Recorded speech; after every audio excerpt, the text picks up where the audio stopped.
You know those days when life seems chill and then bam, a total shitstorm? That's exactly how it felt for me, Jerome Harris, 28 years old, just trying to live my average life. I work night shifts at a warehouse. Nothing fancy, but it pays the bills. I keep my head down, stay out of trouble. The whole trouble finds you thing?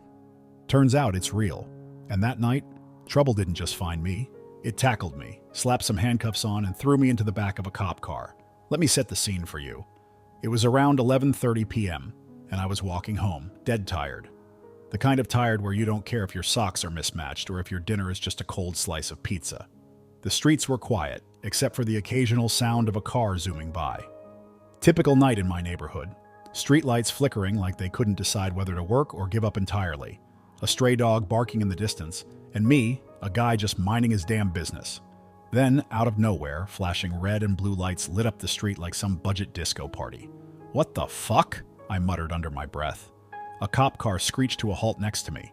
Two officers stepped out. One of them, a middle-aged guy with a gut that said he hadn't skipped a donut in years, barked, "Stop right there!" I froze, because let's be real, when a cop yells at a black guy in the middle of the night, you freeze. The guy with the donut belly, let's call him Officer Bradley Cooper because that's what his badge said, looked at me like I was already guilty. His partner, a younger dude who looked like he'd rather be anywhere else, stayed a step behind, fidgeting like a kid caught sneaking out past curfew. "Where were you an hour ago?" Bradley asked, his voice dripping with suspicion. "At work," I said, trying to sound calm even though my heart was doing a damn marathon in my chest. "Why?" Bradley held up a grainy photo, like something out of a bad crime show. It showed a guy in a ski mask holding what looked like a gun. "You match the description," he said, smirking like he'd just won a prize. I blinked. "You're kidding, right? That could be anyone." Apparently that wasn't the answer he wanted. Before I could even process what was happening, he spun me around, slammed me against the hood of his car, and slapped handcuffs on me. "Hey man, what the fuck? I didn't do anything," I shouted, my voice cracking from a mix of panic and pure disbelief. "Save it for the judge," Bradley sneered, shoving me into the back of the car. His partner avoided eye contact, looking like he wanted to melt into the pavement. As the car sped toward the station, I stared out the window, my mind racing. How the hell did this happen? I had no criminal record, no beef with anyone, nothing that could make me a target. But here I was, in handcuffs, accused of God knows what. And Bradley? He looked too smug, like he'd just closed the case of the century. In the back seat, I noticed something odd. The police radio crackled to life, reporting that the actual suspect was spotted in another neighborhood, miles away from where I was. But Bradley didn't even flinch. He just turned the volume down, pretending like he hadn't heard a thing. That's when it hit me. I wasn't just in the wrong place at the wrong time. I was being set up. The next morning, I woke up in a cold gray cell that smelled like bad coffee and regret. My head was pounding, not from physical pain, but from trying to make sense of how the hell I ended up here.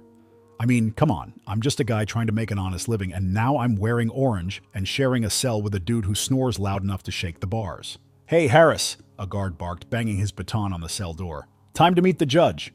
Great, just what I needed. I stood up, still groggy, and followed him down the dimly lit hallway. Every step echoed like a countdown to disaster. My palms were sweaty. My heart felt like it was trying to punch its way out of my chest, and all I could think was, what the actual fuck is happening to me? The courtroom wasn't anything like what you see on TV. No dramatic music, no slow-motion moments of justice. Just a stuffy room filled with strangers who'd already decided I was guilty. Bradley was there, of course, standing tall and smug like he'd just won a goddamn medal. His partner, the jittery one, was noticeably absent. Probably couldn't stomach the bullshit. The prosecutor, a guy with a face like he'd been chewing lemons since birth, laid it all out. Apparently, I was the prime suspect in an armed robbery at some convenience store. He threw around words like dangerous and flight risk, painting me as some kind of criminal mastermind. Meanwhile, I was just sitting there, trying not to laugh at the absurdity of it all. Dangerous? Dude, I get winded walking up 3 flights of stairs. And then came the kicker, the so-called evidence. They claimed they had footage of me near the scene of the crime, and get this, a stolen ring that just happened to be in my pocket when Bradley arrested me. "Your Honor, this is insane," I blurted out, unable to keep quiet any longer. "I was at work. I didn't steal anything, and I sure as hell don't have a ring." The judge, an older woman with sharp eyes that could cut glass, raised an eyebrow. "You'll have your chance to speak during the trial, Mr. Harris. For now, sit down." Trial? This was starting to feel like a bad dream. I wanted to pinch myself, wake up, and find out this was all some elaborate prank. But no, this was real. And the worst part, Nobody in that room seemed to care. Bradley took the stand next, and man, he laid it on thick. He talked about how I'd resisted arrest and how I'd been acting suspicious. Suspicious? The only thing I was guilty of was walking home while black, but apparently that's a crime now. By the time he was done, the jury looked ready to throw me in jail and toss the key into the nearest river. And then it happened. The prosecutor pulled out a little evidence bag with a gold ring inside. This, he said, holding it up like it was the Holy Grail, was found in Mr. Harris's pocket at the time of his arrest. I swear, my jaw almost hit the floor. That was the moment it all clicked. Bradley hadn't just arrested me. He'd set me up. That ring? He must have planted it on me when he shoved me against his car. The smirk on his face confirmed it. He thought he'd nailed me, and honestly, so did everyone else in that room.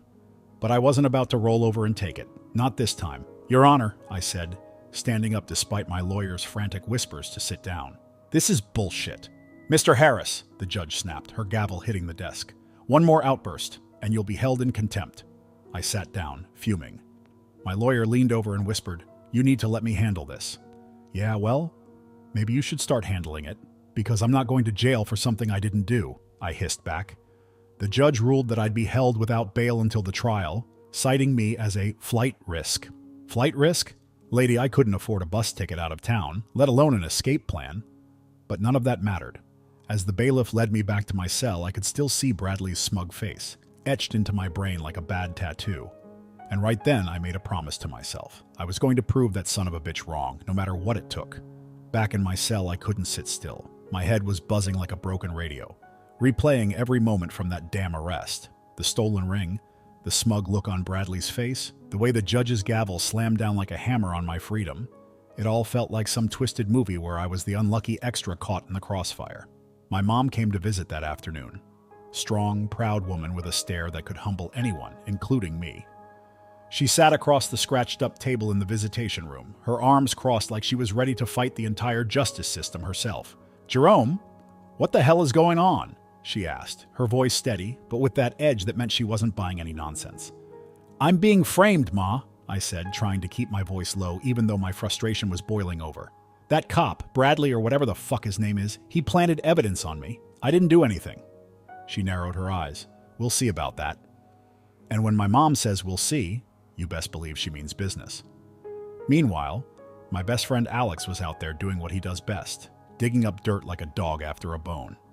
Alex was the kind of guy who could hack into a database with one hand while eating a burger with the other.